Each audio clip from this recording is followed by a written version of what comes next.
David, you want to tell us what how the plan of action that you have in mind, or?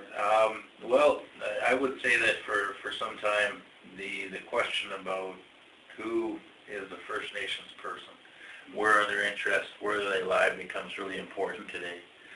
Because of the people that we deal with to take care of some of these issues. The resources that come off of our lands formulate a domestic product that we all enjoy. All Canadians enjoy the fruits of the Indigenous people's lands. And when those people whose territories we all live in step off of those lands and come to the urban situation here, for a long time, I would say since time immemorial, since this question has been posed since the Aboriginal land question has been posed, the position of provincial and federal governments has always been, once you step off that land, that territory, that land base, your rights don't exist. And of course, organizations such as UNN, such as BC Association of Non-Status Indians have tried to fight that idea. And unfortunately today our organization is continuing that fight. We still have to fight that myth that once you're off the reserve, you're no longer an Indian. And this has existed for people that have lost their status by joining the Army.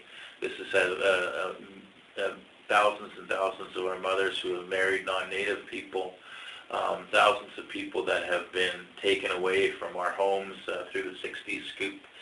So there's a number of ways that people lost their status, and unfortunately, when the process of gaining that recognition back, the politics that represents, we've lost a lot.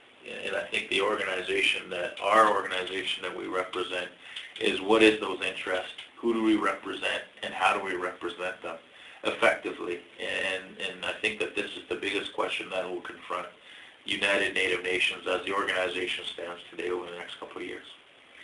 Yeah, you're absolutely correct about that, and again, I'm going back in history. You know, you should never have an old politician on to a program like this because we remember all of the things that used to be. That's right. When we were young, they knew who are now, and trying to raise hell around the province, and really the struggle was, and still is, of course, to force the government and the citizens of this country to recognize that we have special rights that are recognized in law and protected in the Constitution of Canada.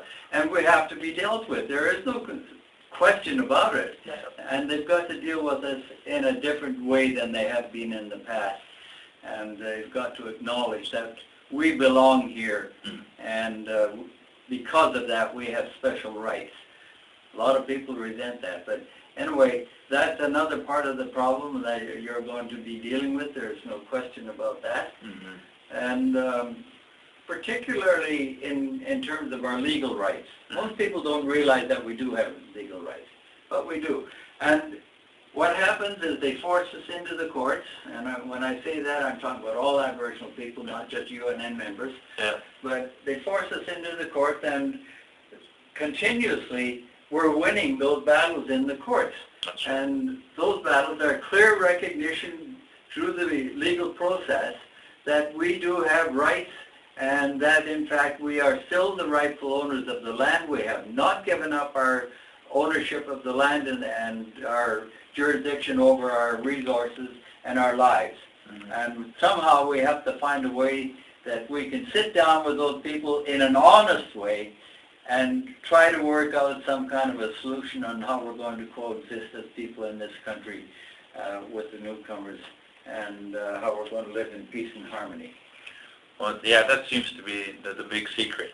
Yeah. You know, that seems to be the race that all negotiations seem to be, from my young eyes, is a race to, number one is to prevent Canadians from seeing that reality, and number two is to keep hidden from the minds of our young people, Indigenous people in this province, First Nations people, Aboriginal people, of that reality, that the only legitimate threat to Canadian sovereignty in this day and age is Indigenous people getting their stuff together and coming up with a real plan to take some real change within our territories.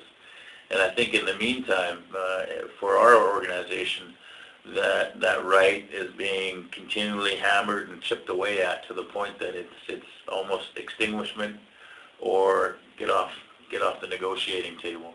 And I think that's one of the fundamental problems that a lot of the people that have extracted themselves from their home territories for whatever purpose, for whatever reason, that we continue to hear that most people that live off the reserve that have been awakened to the fact that, this is the reality of Canada, that we do pose a significant threat to the sovereignty of this country, that we should be dealt with as a nation of people.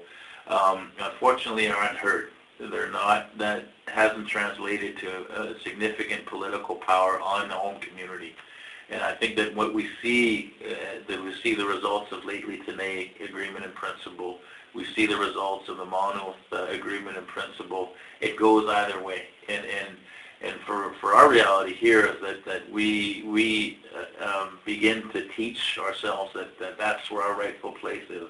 And I think that's one of the fundamental problems with our political program right now, is that we don't spend enough time politicizing our young people.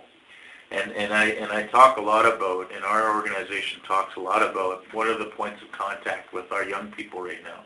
Well, right now you've got Eagle's Nest that deals with our kids between the ages of 3 and 5, and then you go to kindergarten, and then from kindergarten you go to grade school, and grade school you go to high school, and then from high school you go to university, and then you begin your life. That's our lives right now in a nutshell. And then maybe on the weekends we participate in whether it's the sweat house or whether it's the long house, whatever our cultural activities, we fit in between drinking. Mm-hmm. And that's the hard reality of who we are right now. And so our organization and what the young people are saying is that we need to make a fundamental shift that takes our thinking away from that. Not to say don't get a job, not to say don't get up in the morning and work hard for your livelihood, but let's recognize the fact that our organizations, historically speaking, were fundamentally about putting the Indian back in the Indian, making us feel good about the brown skin that we live in.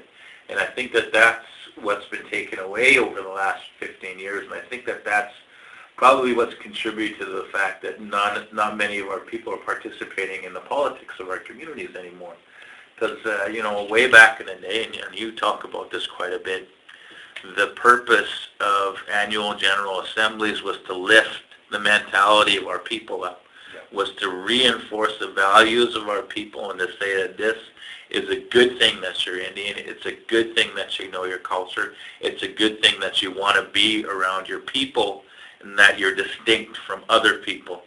And that principle of exclusion, that racism that we feel is a bad thing and that you should be something to fight about. And I think that the young people that we're seeing now that are coming out to the organizations that are starting to participate in politics are bringing some of that old ways back.